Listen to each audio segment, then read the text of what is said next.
Le rugby international réserve souvent des rencontres qui dépassent largement le simple résultat affiché au tableau d'affichage. Certaines victoires permettent de confirmer la progression d'une équipe, de valider les choix d'un sélectionneur et d'envoyer un message fort aux adversaires qui attendent déjà les prochaines échéances. C'est exactement ce qu'a réalisé le 15 de France en terminant sa campagne de juillet du Nation Championship 2026 par une victoire convaincante face au Japon, 42-15, au National Stadium de Tokyo. Plus qu'un simple succès, cette rencontre a démontré que les Bleus disposent désormais d'un groupe capable de répondre à toutes les exigences du rugby international moderne. Face à une équipe japonaise réputée pour sa vitesse d'exécution, son enthousiasme et sa capacité à conserver le ballon pendant de longues séquences, les hommes du staff français ont affiché une maîtrise impressionnante, tant sur le plan tactique que physique. Dès le coup d'envoi, les intentions françaises étaient claires. Les avants ont imposé un défi physique constant tandis que les trois quarts cherchaient rapidement à déplacer le ballon afin d'étirer la défense japonaise. Cette stratégie a rapidement porté ses fruits. Même lorsque les braves Blossoms tentaient d'accélérer le rythme grâce à leurs enchaînements rapides et leurs courses tranchantes, la défense française restait parfaitement organisée. Chaque joueur semblait connaître précisément son rôle, limitant les espaces disponibles et obligeant le Japon à prendre davantage de risques pour progresser. L'un des principaux enseignements de cette rencontre concerne l'excellente complémentarité entre Maxime Lucu, Romain Ntamak et Mathieu Jalibert. Les trois joueurs ont semblé évoluer avec une compréhension parfaite de leurs mouvements respectifs. Lucu distribuait les ballons avec une remarquable fluidité, Ntamak contrôlait le tempo grâce à son intelligence tactique et Jalibert apportait cette capacité d'accélération capable de déséquilibrer n'importe quelle défense.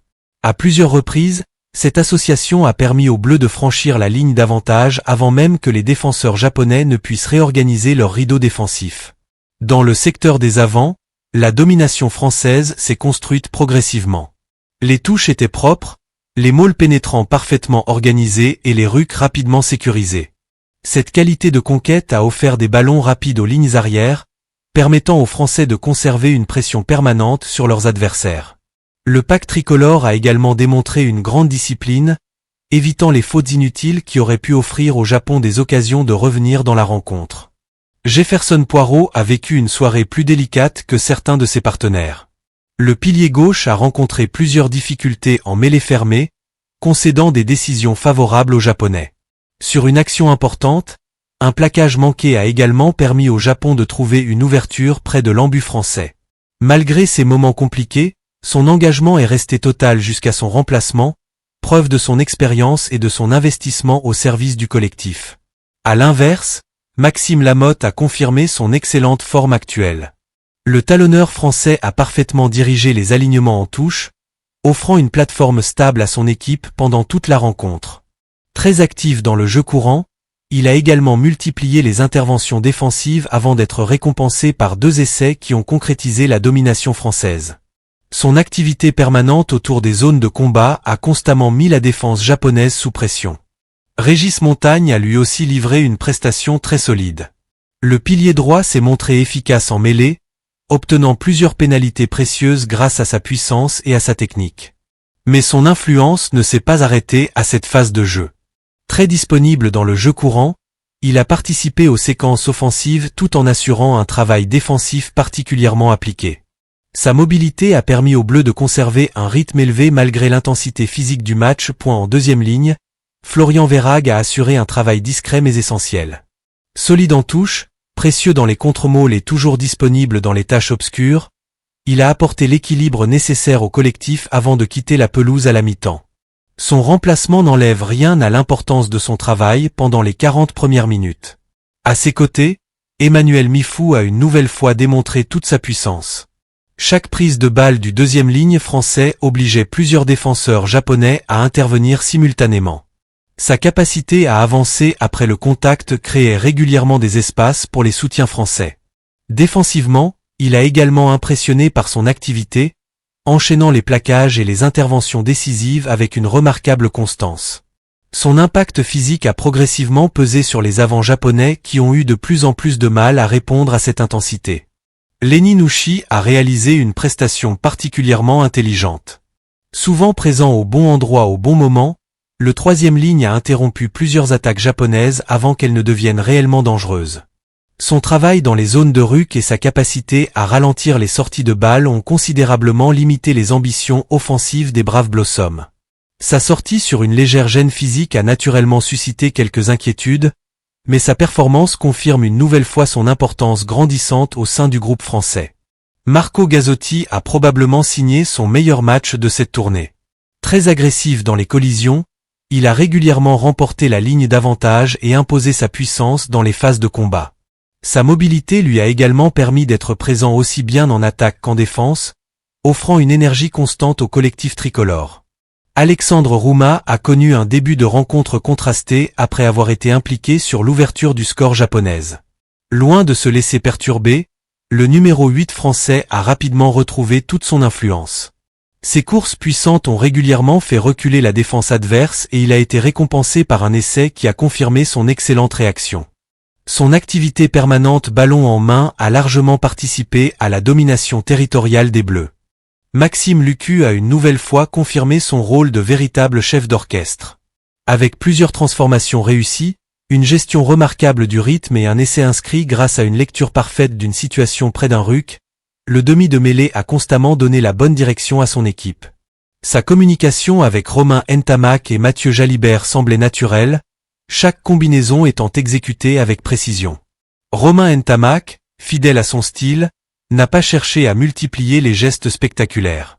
Son influence s'est exprimée par sa maîtrise tactique, ses choix judicieux et sa capacité à orienter les attaques françaises dans les bonnes zones. Sa complémentarité avec Mathieu Jalibert constitue aujourd'hui l'une des grandes forces de cette équipe de France. Aaron Grandidier-Nkanang a vécu une rencontre plus discrète. Le jeu s'est rarement développé sur son aile, limitant naturellement ses possibilités offensives. Malgré quelques erreurs défensives et 2 pénalités concédées, son implication est restée constante jusqu'au coup de sifflet final. Au centre du terrain, Yoram Moefana a encore démontré toute sa puissance et sa qualité technique.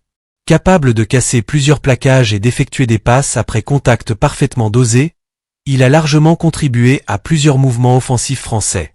Son influence dans la création d'espace a facilité le travail des joueurs évoluant autour de lui. Fabien Broboiry a parfaitement rempli la mission qui lui avait été confiée. Sans rechercher les exploits individuels, il a assuré une circulation rapide du ballon et une excellente organisation défensive. Ce travail souvent discret reste pourtant indispensable dans une équipe qui souhaite imposer un rugby collectif. Sur son aile, Théo Atisogbe a une nouvelle fois confirmé ses qualités dans le jeu aérien. Très sûr sous les ballons hauts, il a également créé plusieurs situations dangereuses grâce à sa vitesse et à son sens du placement.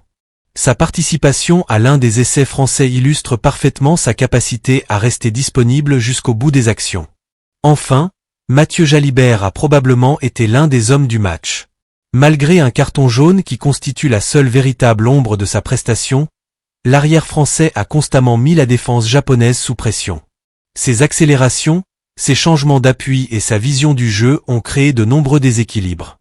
Auteur de 2 essais, il a rappelé pourquoi il demeure l'un des joueurs les plus créatifs du rugby français actuel. Même si son placement sur la première réalisation japonaise pourra être analysé, sa réaction immédiate et son influence sur le reste de la rencontre ont largement compensé cette erreur.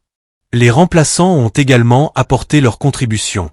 Pito Movaka a ajouté davantage de dynamisme dans le jeu courant. Reda Wardi a stabilisé la mêlée tandis que Sipili Falatea s'est montré particulièrement efficace dans les impacts physiques. Tom Stanifort a immédiatement perturbé plusieurs touches japonaises grâce à son excellent timing.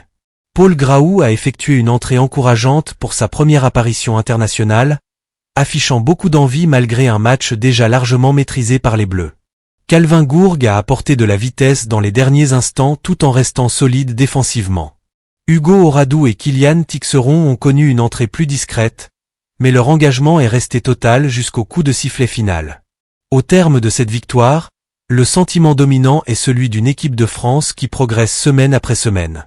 Cette campagne de juillet a permis de confirmer plusieurs jeunes talents, de renforcer certaines associations et de démontrer que le collectif français possède aujourd'hui une richesse de solutions particulièrement intéressantes. Face au Japon, les Bleus n'ont pas seulement remporté un match. Ils ont montré qu'ils savaient alterner puissance, discipline, patience et créativité pour construire un succès convaincant. Si cette dynamique se poursuit dans les prochains mois, Cette génération française pourra aborder les futures compétitions internationales avec de grandes ambitions. Cette victoire de 42-15 ne représente donc pas uniquement un résultat positif. Elle constitue aussi un signal encourageant pour tout le rugby français, qui voit son équipe nationale poursuivre sa montée en puissance grâce à un équilibre de plus en plus évident entre expérience, jeunesse et qualité collective.